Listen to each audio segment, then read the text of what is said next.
everyone. Welcome to the Master Your Moment podcast. I am here with Jennifer Faye Colombo, and she is a creative coach. And we're so excited to have you here today on our podcast, talking about creativity and how we can master our moments with creativity. I use a topic each week, and we dive deep into that area, and specifically with moms, working moms, trying to figure out how to add creativity into our lives. So, um, Jennifer, what does creativity mean to you? Yeah, I love this question because it allows me to open up possibilities to people. And I think that we are all creative beings and we are creating every single day. We just may not be acknowledging it because I feel like people tend to think of creativity as leaning towards the visual arts or performing arts, but that's not really true. We can be creative every single day when we're cooking in our kitchen, when we're organizing our home.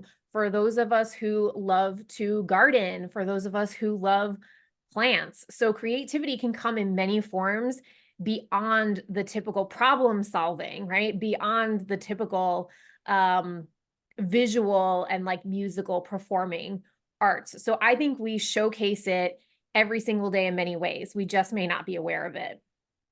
Yeah, absolutely. I think that's a really important concept because creativity is really about almost just problem solving, right?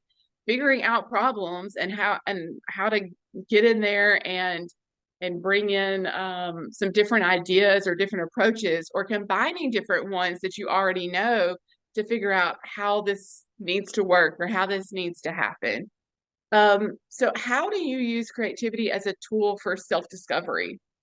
Yeah, so I am an artist, but I think anybody can use this. And my goal is to keep things really simple. And you mentioned busy moms. So, of course, we want to keep things as simple as possible. And if you're a mom, you most likely have crayons and markers and kids' paints and things around. So, this is how I do it. And then you can take the pieces that resonate for you if somebody wants to go and try this. So my favorite thing to do is I will grab whatever art supplies I have lying around, whether it's crayons or paints and stuff. Yes, I do use crayons, even though I am a professional watercolorist. I like to play with those other things, and I will put on a piece of music. Whether you want to like get into like a good fun vibe or you want to just completely like relax and chill out, put on what is appropriate. And you can do this in like 3 to 5 minutes. It doesn't have to be this big long thing. And if you want to take more time, you can.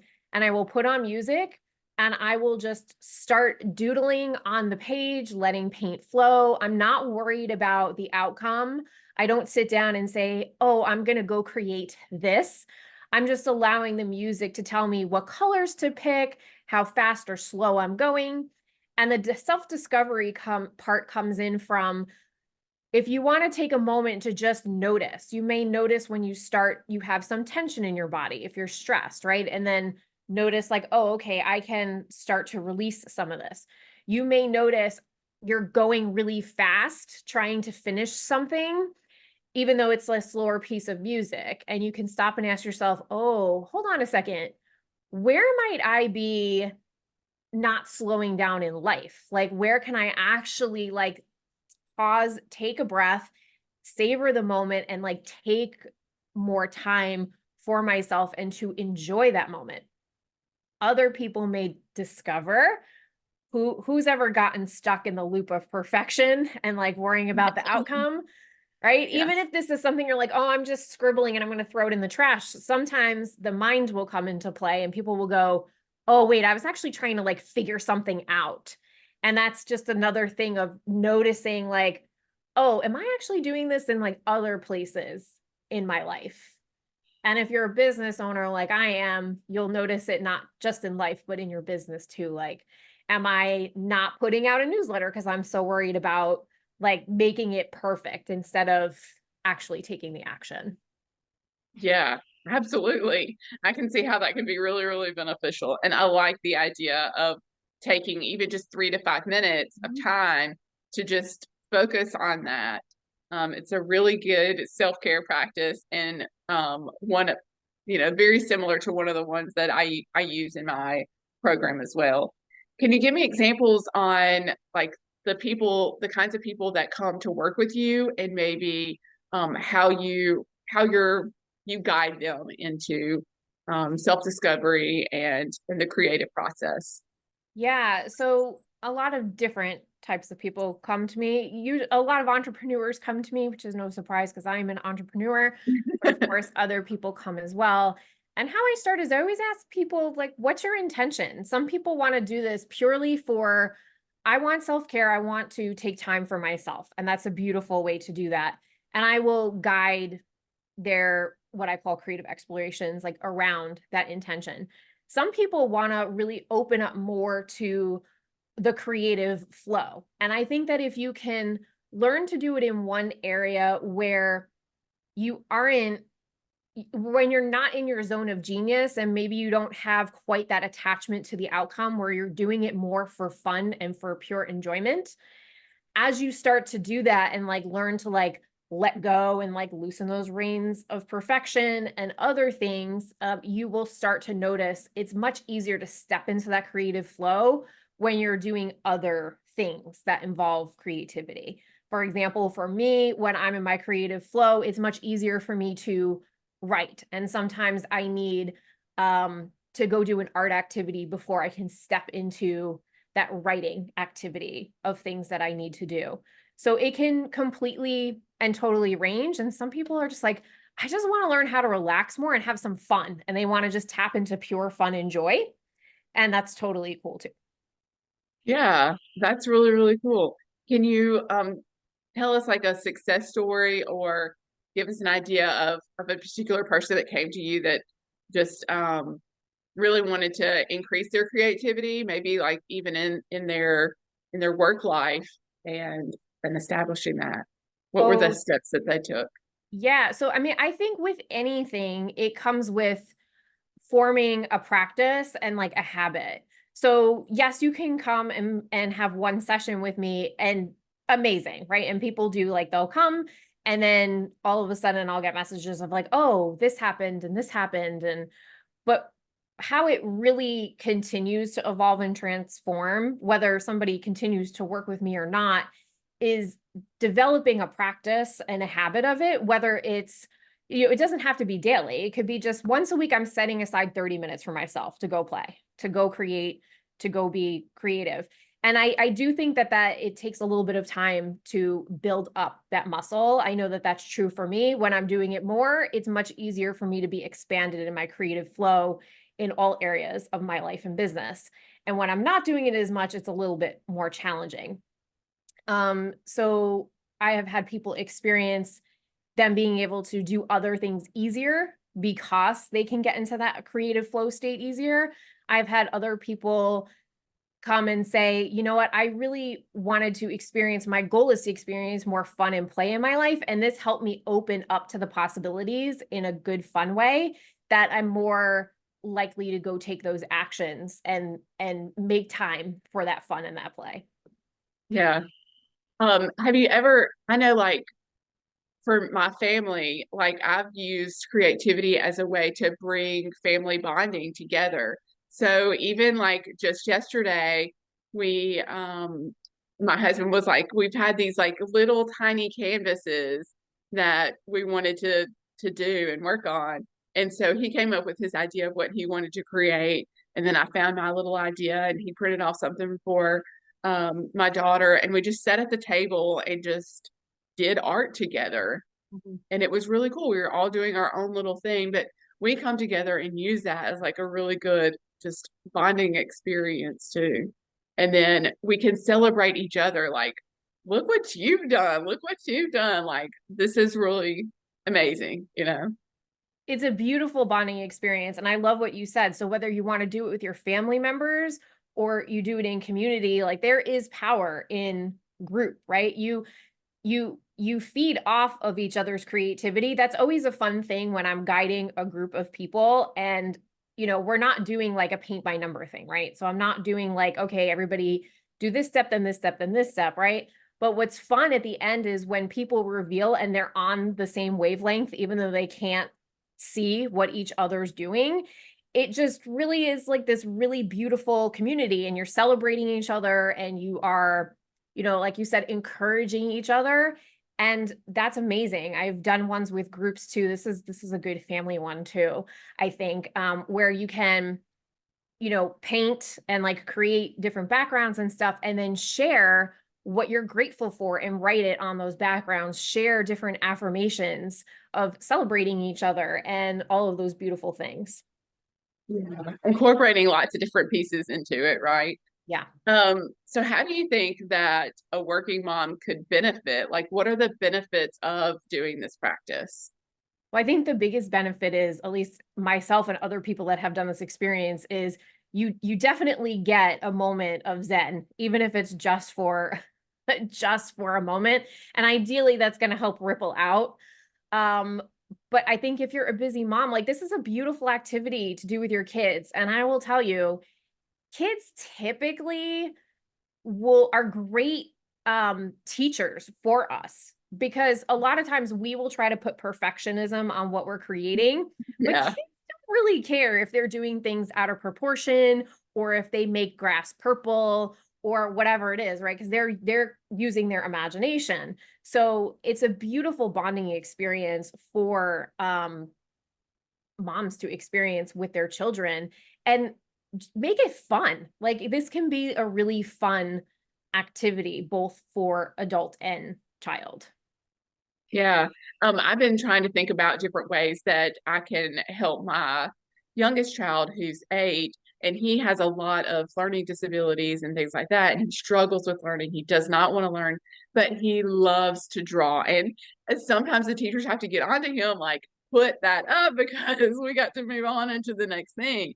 So I'm working on different ways that I can incorporate his love of art with, like, maybe the idea of storytelling, because a lot of times when he creates the picture on the page, and he comes to us and he tells us, like, this is what's happening in this, and he can tell you like 5 different things going on in the picture, but yet he couldn't actually write those down in sentences. But getting him to go from having the picture and being able to describe that creativity process and putting it to paper is going to be our next step. So I love anyway. that. I absolutely love that. And I think, I'm not an expert, but from my own personal experience, I think we all learn different ways. And I know for me personally, if I'm sometimes having a hard time getting something out on paper, I need to maybe verbally actually express what it is, even if it means recording myself and then going, oh, okay. And then I can translate it to the page. Yeah. In the last weeks that our focus in the last couple of weeks has been on communication. So I had interviewed some people on communication, and one of the things we talked about was having different forms of communication. Like, some people have their best way of communicating, and I mean, it goes back sort of even into creativity. Everybody's going to have their, like, different way that they can be creative. Like, when you were talking about how, like, we're talking a lot about, the visual art aspect of things, but that there's creativity in other areas too. Like you had said, even just cooking and creating recipes, but there's also music, or, drama and acting things out. So finding your different avenue of creativity, I feel like, is can be really, really important. Absolutely. And I'm a big fan of pairing things together. So you heard me talk about, you can throw on your favorite piece of music to do this. For those of you who have kids who are active too, sometimes I do this with my adult clients too. Like, if you feel like moving, like, move. Like, you don't have to sit in order to draw or paint or color. You can stand. Sometimes you might want to do some dancing and movement. I'm actually moving, but you guys can't see me, I don't think, because I think we're only audio, but I am. And you can actually use the movement as part of your drawing across the page if that feels good for you. Yeah. So I'm taking this class called, like, nature-based expressive arts therapy. And I know it's so exciting. It's so exciting. Okay, so we're learning about like bilateral movement, like with art. And what we're doing is taking different pieces of nature and creating them into brushes and then dipping that into the art.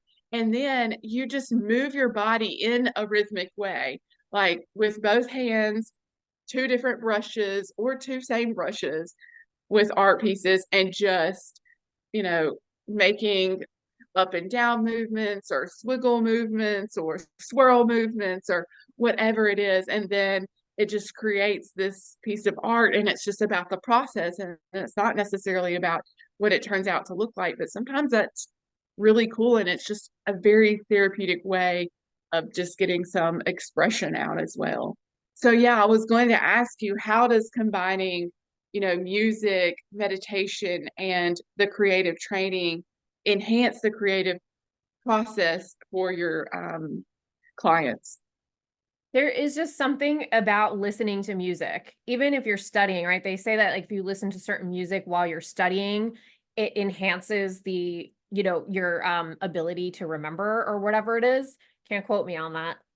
But it's something along those lines. And Yeah. I find that true to be of when you're listening to music and creating. I always have music going on in my background while I'm in my studio, whether I'm painting, whether I'm working on stuff for my business, or whether I'm putting client card decks and journals together, because I do that for people too. So there's just something about it that like puts you in this really good state. And I think it's easier to get into the creative flow when you set up your environment, essentially. And that's going to look different for other people. So sometimes I like to diffuse essential oils, and depending on what it is I'm going for, I may choose to have something that's very uplifting as a scent in my environment. I may choose to have something that is a lot more grounding in my environment.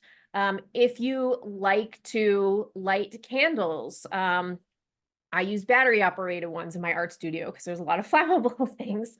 Um, Also, I like to, before I will start a client project, I will set an intention, and I will also do a little grounding meditation for myself to get myself in the right space. If you need to declutter some stuff, or like actually like move and like shake your hands out, or like, do a little movement, a little dancing around. I think setting yourself up with what works for you best in your environment and to get you into that zone is key. And it doesn't have to be Yeah. all of the things I mentioned, by the way, Yeah. all at once. It's you pick and choose your adventure of like what feels good at that moment. Yeah, exactly. I love that because it's like incorporating your different senses Yes. into it, like your smell and your hearing and your touch and movement aspect of it, right? And when we connect to those senses, we connect more to the present moment and what's happening right now, and it creates that mindfulness that we really need to just like, this is our moment right now, Yes. and forget about the past and not worry about the future. And you said So, something so beautiful right there about getting into the present moment. And I'll share another thing with you all that I do. I can be a bit of an overthinker. So sometimes when I'm in that, I really do want to get into that present moment. That's always one of my goals, get into the present moment. And if I need help grounding and sinking into that, one of the things I will do is watercolors is my favorite thing to play with. So they're all over my studio. I will get out a piece of paper. I will add some water to the paper, and I will actually dip my fingers in my watercolors and glide my fingers and hands across the water on the page. And that helps me really get into the present moment. Again, that might be something I keep. It might be something that I trash. It doesn't matter. It's about me getting into that present moment. Ideally, I'll be adding breath to it, although I sometimes forget to do that. yeah. But there's something about like my fingers and my hands moving across the page and in the water and in the paint that really sinks me into that present moment. So that's a beautiful way to experiment with that if that's something you want to do. And again, like when I do that, it takes me like maybe 3 minutes, maybe 5 minutes tops. Right, exactly. And I also feel like that's a way to connect to like sort of your inner child, to feel like playful, like, and to feel like can just kind of like be myself and be messy and just, you know, get in there. That's really, really awesome. Yeah. So, Do you have any stories on how a mom has used this creativity into their daily routine? Oh yeah, I mean, I definitely have some moms that I've worked with that they bring their kids in on it. So it works as mom gets to have time for herself, that self-care and like tapping into the creativity, but it also works as a bonding experience for them and their child. And again, they usually always learn something from their kid. And this is also a great opportunity to literally go with the flow, because if your kid's done, like they're done. Like they may not want to keep going, like you want to keep going.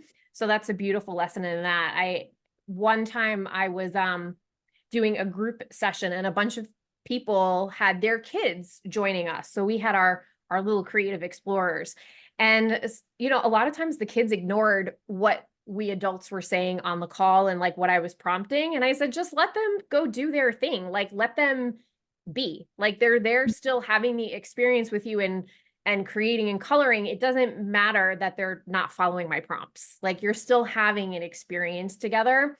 And I think that that's like really awesome. It's an opportunity for a really combination of a bunch of things for busy moms, like Hmm. right, that self-care moment to yourself, but beautiful Yes. bonding with your child. And then you'll wind up discovering other things like on your own that wind up happening within that. Whether again, whether you do it daily or you do it weekly, you know, like, hey, weekly, when we were doing that group thing I was talking about, we met weekly and the kids knew Hmm. like, oh, hey, every week, like we're getting on with Jen and you know, and my mom, Right. and we're going to do this thing.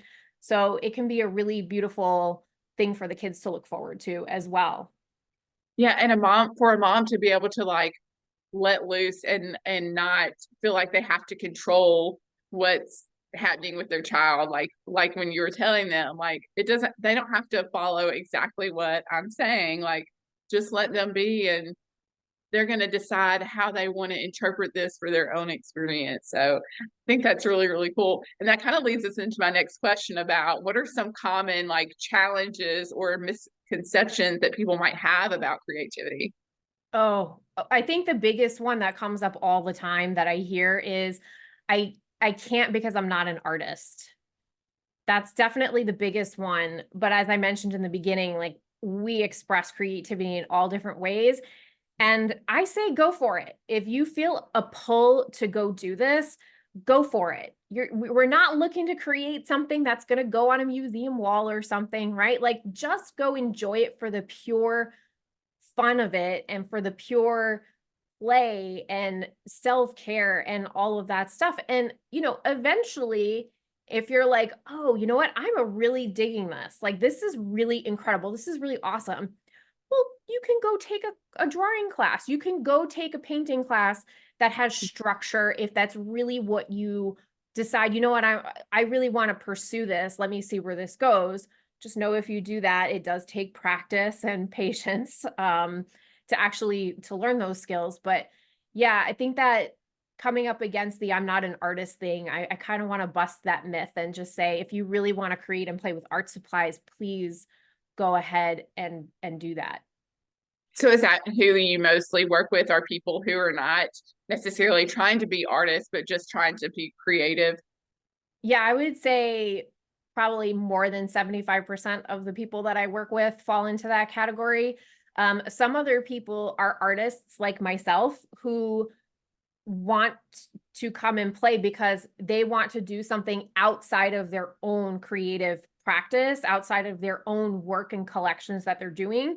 They want to just have fun that is completely unattached to their own studio practice. And that's something I do too. I go off and I play in other um, mediums and stuff too. Like I will go take a workshop or I will go into somebody else's class because I want something that's completely outside of what I do in my studio. Yeah, that's really, really interesting. I think that's awesome. How do you think that people overcome those like misconceptions about like I'm not an artist, so I can't do that? I mean, hopefully by hearing myself and other people that are sharing this too, that ignites a light bulb. But I think the biggest thing is you just have to go for it. And this is a really beautiful opportunity um, to step into that uncomfortable zone, right? To step out of your comfort zone and really experience it, because by doing is sort of how you overcome that stuff. And I know that I have done that in things that are completely outside of my zone of genius. Yeah. So when you're leading someone and they're like getting frustrated with their process, what are some tips and things that you tell them or talk to them to get them through that? Yeah, so I think the first thing is to breathe and also just acknowledge that like this is coming up because we're human and like things aren't perfect and we have these emotions and we get frustrated and these things come up. So I think like actually like acknowledging the feeling and saying, you know what, I'm feeling really frustrated right now. And then maybe it's we take a different turn. Maybe we stop for a moment and we shake it out and maybe we tap back into like, let's take a little meditation break and then let's see if we can move through this. Right. I know. I think like just there's so much that can happen in just a small little pause and break in your life. Like when you get to that point, and it doesn't even matter what it is, if it's creativity or any other aspect of your life, but having someone else to kind of like, hey, maybe this is what we need to step aside from and do and practice can sort of help you resonate and see, oh, now that's what I needed to do in that moment. So yeah, It's I think it's a that's really good awesome. Yeah, it's a great way to practice again that like self-discovery where you get frustrated and you're like, okay, well, when I get frustrated in other places, what actually does work for me to like help me move through that frustration, right? Because different things work different for each of us. Yeah. So is there a specific, technique or practice that you would recommend to nurture moms during like a very hectic moment in their life? Oh, yeah, this is a great question. And again, if you only have 1 or 2 minutes, like go for it. First, it's easier if you have some of these things handy, like which you probably do if you're a mom, because there's Mhm. probably like kid stuff all over the place.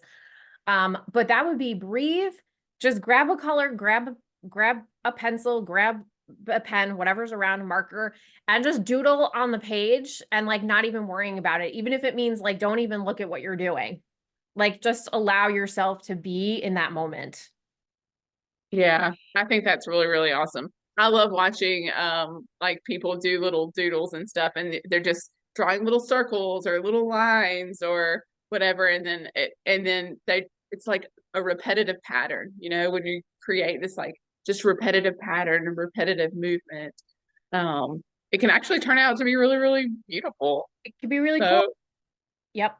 And if you can't even like wrap your head around that, grab the box of crayons and just start swatching all of the colors. Like just do like a line across the page and then go down to the next color and go down to the next color. That in and of itself, because again, like you're just swatching color, right? So there's no attachment to like this looking a certain way. In addition to the patterns that you were talking about, that could be like a really helpful, relaxing like moment. yeah, I feel like it's sort of a form of meditation in and of itself, right? Yeah. Oh, So, it totally is. Yeah. yeah, how do you think creativity affects our well-being? Oh, goodness. So, this blew my mind. About a year ago, a friend of mine who is an acupuncturist was talking about how creativity is actually really important for your well-being. And that sometimes she tells her patients to like go find something creative to do.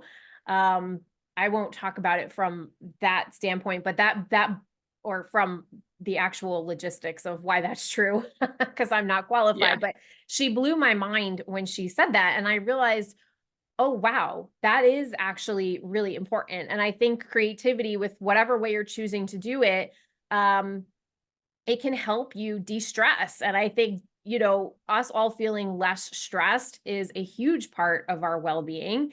And it could help you feel more grounded, which is also an amazing way to like be more grounded, like as we're walking around, life, especially if it's hectic and chaotic. Um, I just think it's like a really beautiful practice. And for me personally, I'll speak from my own personal experience. When I'm creating and I'm creating consistently, I'm definitely in a better state of peace and joy, which definitely contributes to my well-being because my stress is reduced.